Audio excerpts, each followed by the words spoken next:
Good morning to all of you. Welcome to Legal Matters by Sai Babu Sankara. ఈ వీడియోలో మనం consumer court వారు ఇచ్చినటువంటి judgement ఒకటి, స్టేట్ కమిషన్ ఇచ్చినటువంటి జడ్జిమెంట్ చూద్దాం. State consumer disputes redressal commission SCDRC Hyderabad 1 వారు ఇచ్చినటువంటి ఆర్డర్, అవార్డు అంటారు యాక్చువల్గా. కన్జ్యూమర్ ఫోరం అనాలి, అవార్డు అనాలి. ప్రతిలో కోర్టు జడ్జిమెంట్ ఈ మామూలు మాటలు అయిపోయినాయి. దీనిలో ముఖ్యాంశం ఏంటంటే BMW కంపెనీ వారిని కంప్లైనెంట్కి ₹1,00,00,000 కాంపెన్సేషన్ కట్టమన్నారు.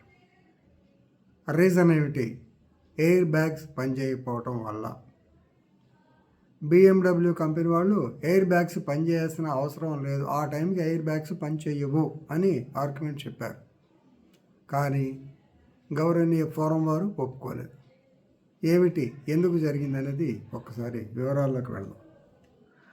3/10/2022 నాడు కంప్లైనెంట్ నేమ్ ఈజ్ శ్రీరామ్ సింహ తేజ అనే complainant he was going to Nagapattinam from Pondicherry. BMW car కొనుక్కున్నాడు. దాదాపు 50.5 లక్షలు. ఈ డబ్బులు కొనుక్కున్న తర్వాత BMW కారు ఉంది. సరదాగా he was going to Pondicherry వెళ్ళాడు. పాండిచేరి నుంచి నాగపట్నం వెళ్తున్నాడు. దారిలో ఒక ట్రక్ ఆపోజిట్ డైరెక్షన్లో ట్రక్ వస్తుంది. దాన్ని చూసి నేను కన్ఫ్యూజ్ అయ్యాడు. సడన్ బ్రేక్ అప్లై చేశాడు. మొత్తానికి ఏదైనా యాక్సిడెంట్ అంటే విచ్ ఈజ్ నాట్ ఎక్స్పెక్టెడ్ కాబట్టి దానికి truck and the BMW collided with each other. Opposite డైరెక్షన్లో వచ్చింది ట్రక్. ఎయిర్ బ్యాగ్స్ ఓపెన్ కాల. రిజల్ట్ ఏంటంటే ఆ యొక్క విండ్ స్క్రీన్ గ్లాసెస్ పగిలిపోయి అది తన మీద అక్కడక్కడ బొక్కలు పడి ఇంజరీస్ అయినాయి. పాసింజర్స్కి ఇంజరీస్ అయినాయి.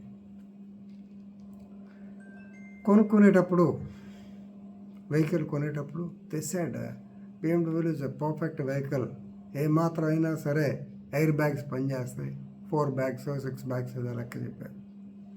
తీరా టైంకి పనిచేయరా, పైగా ఇంజరీస్ అయినాయి. దాని మీద ఇతను ఫోరంలో డిఫెక్ట్ కింద కేసు వేయటం జరిగింది. మీకు తెలుసు RRR ఫార్ములా. డిఫెక్ట్ అంటే ఏంటి, డెఫిషియన్సీ ఏంటి.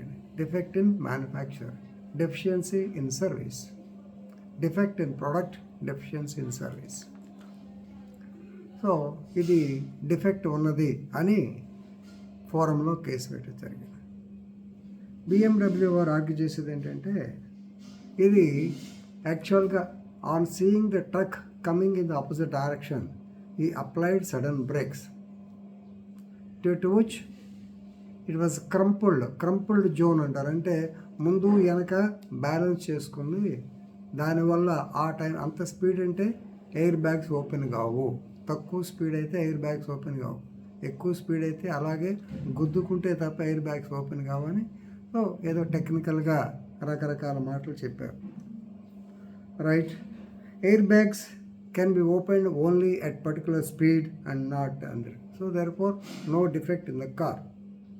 And సేఫ్టీ బెల్ట్ వేసుకున్నాడు కాబట్టి ఆయనకేం కాలేదు, దట్స్ ఎనఫ్ అని చెప్పాను.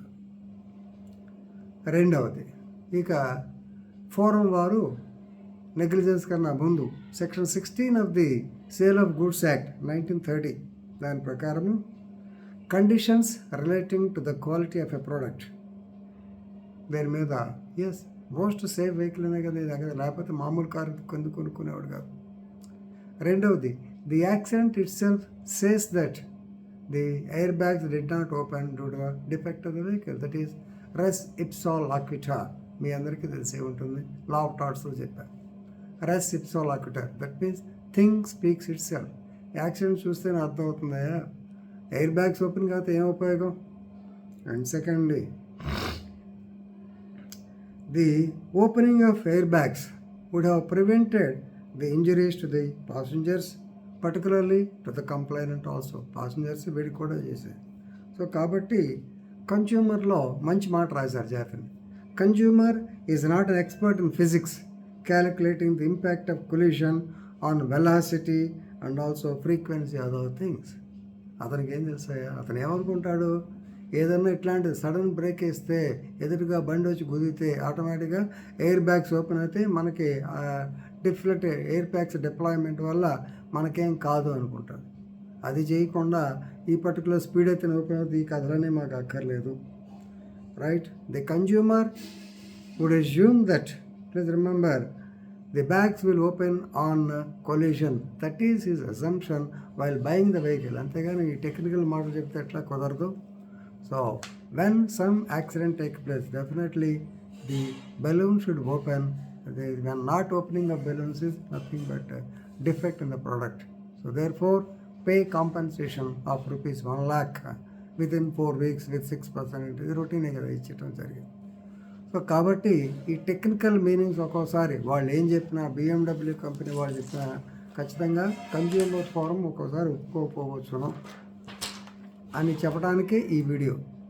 రెండవది, if you are an advocate on behalf of the so called BMW company, so ఈ యొక్క వెలాసిటీ, తర్వాత ఫ్రీక్వెన్సీ, అలాగే ఏ టైంలో ఓపెన్ అవుద్ది, టెక్నికాలిటీస్ అవన్నీ కూడా చూపాల్సిన పని ఉంటుంది. సో కాబట్టి ఇవన్నీ తెలుసుకుంటారని ఈ వీడియో చేశాను. సో ప్లీజ్, ఇది న్యూస్ పేపర్ ఆధారంగా చెప్పింది, కేసుల పేరు నాకు తెలియదు. మీరు కూడా వీలైతే ఒకసారి ఈ న్యూస్ చూడండి. Thank you.